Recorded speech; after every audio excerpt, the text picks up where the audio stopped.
بسم الله الرحمن الرحیم. به نام یاد خداوند بخشاینده و مهربان. سلام و عرض ادب دارم خدمت یکایک شما دوستای عزیز، بینندگان محترم. امیده که جور و صحتمند و سر حال باشین.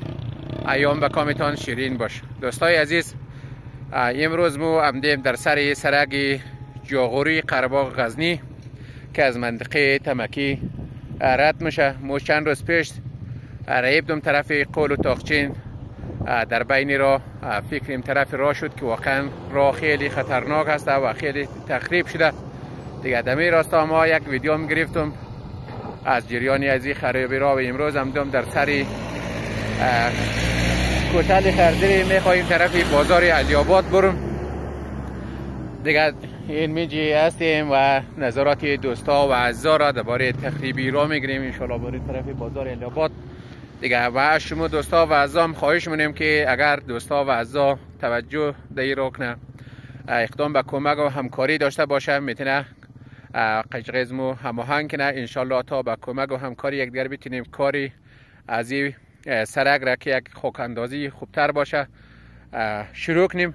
پارسال هم امیر قمو یک تصمیم را گرفتیم با مشوره اهالی منطقه و ملای صاحبا و پلان دولت امارات اسلامی افغانستان. مردم از نقاط مختلف چهاردسته قره‌باغ سهم گرفتند در بازسازی از این سرک دیگه. یک روز به صورت آشار این جماعت دوستا و اعضا کار کردن. متاسفانه او کار به جایی نخورده و به جایی نرسید به خاطر که خاک خشک از چهار طرف دیگه بیل و کلینگ هم زیادتر دوستا و اعضا نورد کاری به چندانش فقط هم کدیکوریش گرفت خلاص شد رفت دیگه. نتونستیم که امیر را یک ذره خوبتر و قشنگتر کار کنیم. اگر دوستا و اعضا در این راستا خواهان کمک و همکاری باشه، قشقزمو هماهنگ کنه دیگه. ما تصمیم گرفتیم که مثلا یک دونه اسکواتور رو بیره یا یک دونه تراکتور رو بیره، قرنگای سرک را مثلا یک جرده اساسی قلبه کنه یا قجرکنی رو بیکنه، خاکایش هم در لب راه انداز کنه و غیتا مردم قجقه بیل و کلینگ یا اگر آشار دادن امور انداز کنه خوب به صورت اساسی کچگری امزی را تخریبایش گرفتهش نه دیگه. و یا هم اگر دوستا و اعضا علاقمندش بیشتر بود از قاف سی از این ریگای جغلک دیدن از او را در موتر انتقال بده بیره در روی از سرک ها هموار کنه که انشالله از خاک بادم جلوگیریش نه و از تخریبی خود سرک هم به خاطر خاک دو روز است. وقتی موترها کم سرعت زیادتر شد خاک باد شد مورا کم میشه دیگه. انشالله ما میگیم امیره اگر دوستا و اعضا کمک کنه همکاری کنه انشالله. اگر دوستا به محض که چراغ سبز نشان بده امو در ولسوالی جاغوری با اتحادیه مسافربری ها انشالله هماهنگی می‌کنیم که از موتروانان یک مقدار کمک جمع آوری کنه دیگه. در این راستا حتما موتروانان و مسافرین عزیز کمک و همکاری خواهد کرد به خاطر که این را تنها از موتروان هم نه از مردم عام هم است و تنها از مردم عام هم نه از موتروان است. همه با هم در کنار هم انشالله که باید سهم بگیریم تا در راستای آبادی از این سرک انشالله همه با هم کوشش کنیم که یک راه خوبتر و بهتر را چکنیم. اگر هم بازم میگم دوستا و اعضا هماهنگی کرد با یوتیوبرای جاغوری آقای اخلاصی، انجینیر صاحب خالق نجیر و سایر عزیزا هماهنگی کنید تا مثلا یک تیم خوبتر و بهتر را با همکاری مردم منطقه اینجا را اندازه کنید که انشالله باز تخریبات بیشتری از این سرک جلوگیریش نه و انشالله یک پلان خوب برنامه ریزیش نه که اینمی سرک انشالله سرک همه ما و شما دیگه مردم ازش چنه موتروان ازش چنه همگی ما ازش دیم انشالله که یک سرک خوب داشته باشه. اگر سرک خوب بود یک دل مریض میتونه به وقتش به شفاخانه برسه یا مسافرین به وقتش به سفرش برسه و خواسته هایش برسه انشالله که با ما باشین.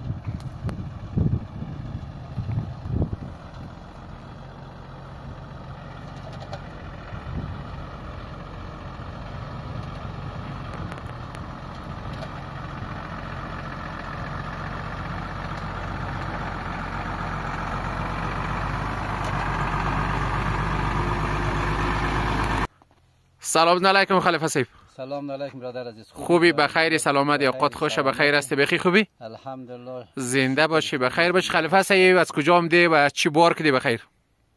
ما برادر عزیز دیگه از نیقلم دوم دیگه ما خانیم در نیقله یک مقدار عشقه کا دیگه می چیزا رو بار کردم دیگه طرفی دیگه جاغری مبرم سودانم. بسیار خوب. چطوره وضعیت کار و بار کا و عشقه در منطقه چه رقمه؟ در ولسوالی جاغوری کار مبری سودان چه رقمه؟ در افغانستان در تمام جایش کار دیگه فامید نیه چندان به او صورت. بازم خدا رو شکر فامید میموری می یک پیره یک 2000 مثلا یک 2500 1500 بلده ممنه دیگه خدا رو شکر. کار تو کار سیخ در تمام جای دیگه افغانستان نیه. بسیار خوب خلیفه صاحب، ما میخوایم یک چیزی در مورد سرک شما صحبت کنم. چند روز پیش طرف قل رفتم، واقعا وضعیت سرک را که دیدم خیلی خراب بود. باز در راستا یک ویدیو گرفتم، گفتم خدمت دوستا و اعضا مسافرین خیرین محترم برسونیم. اگر دوستا و اعضا همکاری در این راستا داشته باشه گفتم چه کنیم. حالا که شما را دیدم که خیلی یواش یواش ما این دقیقاً در فکر از این رفتم که از خاطر تخریبی سرک است. خواستم نظرت شما را در مورد سرک بخش دوستا و اعضا پرسان کنم که نظرت خود شما که موچروان هستین نظر شما را بگیریم و همچنین اگر دوستا و اعضا کمک و همکاری کنه آیا موچروان هم در این قسمت کمک و همکاری خواهد کرد یا خیر؟ در قسمت سرک در سه خرابیش خدمت و دیگه عرض کنم برادر عزیز ما دیگه خانم نیقله قبلا که ما دیگه از نیقله دیگه حرکت میکردم میمادم در بازار تمکی الیاباد یعنی ما وسومینگرنی دیگه این مزی فامید بازار تا سر کوتل لامورا ما قنیقه مزی موتر در 1.5 ساعت ما رفتم و آلی دیگه متاسفانه که ما قنیقه مزی موتر دیگه فامیلی دیگه 6 ساعت در کوتل لوم میرسم از الیاباد تا کوتل لامورا ما در 6 ساعت میرسم به خاطر اینکه راه فامیلی خرابه اون موتر گشته نمیتونه. اگر تیزتر بریم یک فهم دواریس خو ایج نمشک تیزتر بره نه موتر خورد تیز راه میتونه و نه موتر کلان.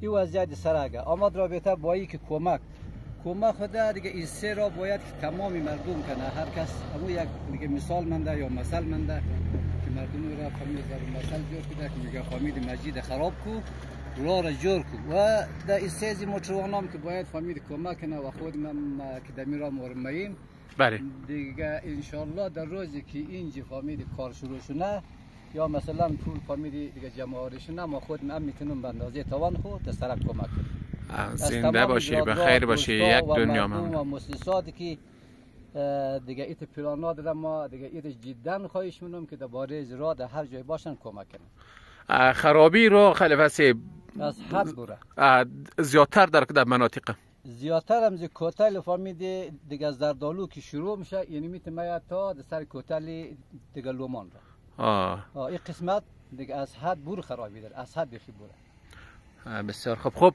گفتنی تو بخش دوستا و اعضایی که امی ویدیو رو میگرده چیه؟ گفتنی ما بلده تمام دوستا و برادران و کسانی که در هر جای هستن چه در خارج چه مثلا داخل گفتنی از ما دیگه ایه که درباره را در هر جایی که هستن کمک کنن. در هر جایی که دسترسی دارن یا ندارن مثلا به هر شکلی که میدن در قسمت را کمک کنه برای مردم، برای خود خو، برای ملت. گفتنیز ما فقط علمی. سلامت باشی، بخیر باشی. دیگه مزاحم نشم خلیفه صاحب. سلامتیت میخوای. بخیر باشی. الله نگهدار. با امید. برادرانی که دیگه ویدیو یا تصویر یا فیلم را که سعی من سلامتتون میرسانم. امیدوارم در قسمت را در هر جای باشیم کمک کنه برادر. زنده باشی، بخیر.